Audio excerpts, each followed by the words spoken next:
Hey, what's up everyone? This is Nick, and today we're doing another action figure review. This is the ReAkAttack electronic Dilophosaurus from Jurassic Park 3.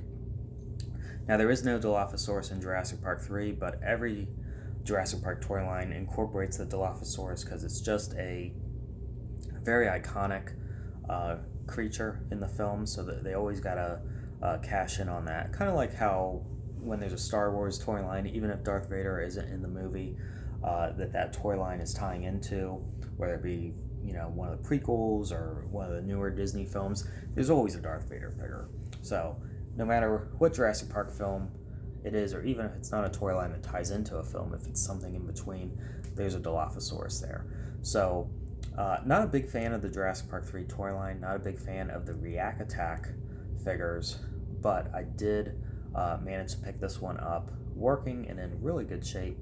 And one of the reasons I made the exception about getting a Jurassic Park 3 ReAkAttack figure and got this Dilophosaurus, but decided not to get any of the others, is I feel like the size on this is a very good representation of the Dilophosaurus. I feel like it's a good sculpt in the face, pretty good proportions, nicely sculpted, hands, feet, etc. But overall, the coloring is really nice. The electronic one we got for the first movie, which I'll go ahead and I'll grab for you so you can see a comparison here. Just knocked over all kinds of stuff. Was kind of like this plain white coloring with dark green stripes and some red on the frill. This one here has the overall green body. Well, it's kind of a dark green overall with the lighter lime yellowish green kind of camouflage effect wrapping around it. And it does still have a lot of white. It has white stripes, so it's kind of the opposite of what's going on here. Nice gray underbelly that fades in and out of the green nicely. But then it does have a very, very light green around the rim of the frill, and kind of fading in and out, radiating in and out with that red. So it's closer in regards to the coloring and design with the frill and just the overall body. So I feel like the coloring for a Dilophosaurus is very iconic. It's just been very consistent with all of them. Well, actually, we've only ever seen one in the first movie. I think that's why whenever you see it depicted differently, like with the newer purple one that Mattel did, it's very jarring because we've only seen it once. We've seen it in this greenish coloring. That's what we associate it with. Whereas if you showed me a Rex or a Raptor in a different coloring, I'd be more accepting of it because we've seen them as different colors on film. But this one, we've only seen it once, so we've only seen it in one coloring. But yeah, I think this is a very good sculpt and coloration for the Dilophosaurus. The sculpt is very dynamic, like all the ReAkAttacks, and some could say it's awkward the way it's posed and standing. I would agree with that to a degree. I mean, the only way to get standing is in this very upright tripodal pose. And the other thing people don't like, other than just like the very odd dynamic stance, is that the frill is flared forwards and not arching back like this one.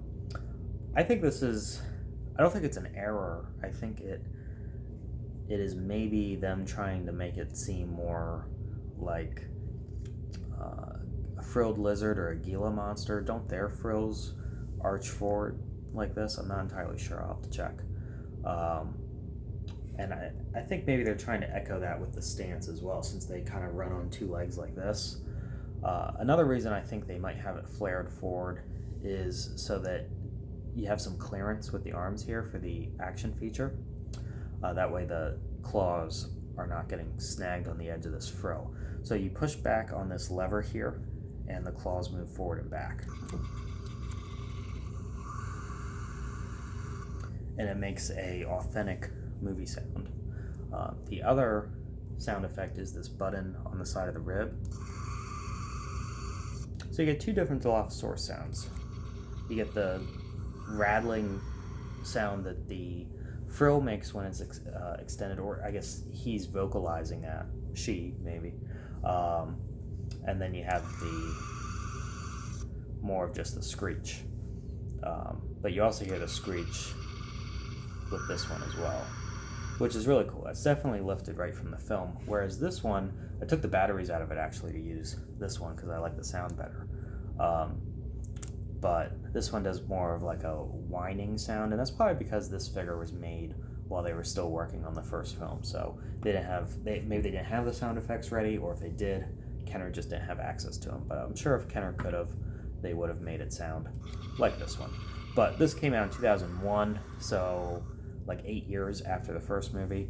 So by that point, there would have been no excuse for Hasbro not to have access to the sound effects. So we got the JP3 on it, no number, just like the other JP3 figures. But I like it. I like it a lot. It shouldn't be too expensive, but I think it's probably, on one end, it's definitely one of the least sought after ReAkAttacks because of the odd frill and the stance. But at the same time, I think a lot of people probably want it for the same reasons I did, the sound effects and the coloring. Overall, I don't think it's too expensive of an investment. I would pick it up. I think if you could only pick up one of the JP3 ReAkAttacks, it would be this one, because it seems like it's an appropriate Jurassic Park Dilophosaurus size, whereas the other ReAkAttacks are like, there's something weird going on with the scale there. There is no scale. They're all the same size. The Rex is the same as the Raptor, which is the same as this one, but this one seems appropriate to me. So if you haven't already, guys, be sure to like, comment, and subscribe. I'll see you guys around. Bye.